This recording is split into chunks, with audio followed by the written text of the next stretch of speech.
रिश्ते और ताल्लुक निभाना एक फन है जिसके लिए दौलत की नहीं, महज एहसास की जरूरत होती है। ताल्लुक रूह का हो तो दिल भरा नहीं करते।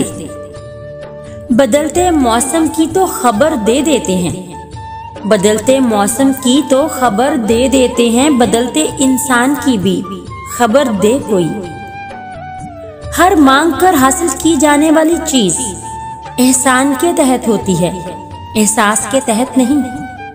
फिर चाहे वो पैसा हो या मोहब्बत, मुनाफकत का नसाब पढ़कर मोहब्बतों की किताब लिखना बड़ा कठिन है। खज़ां के माथे पे दास्ताने गुलाब लिखना।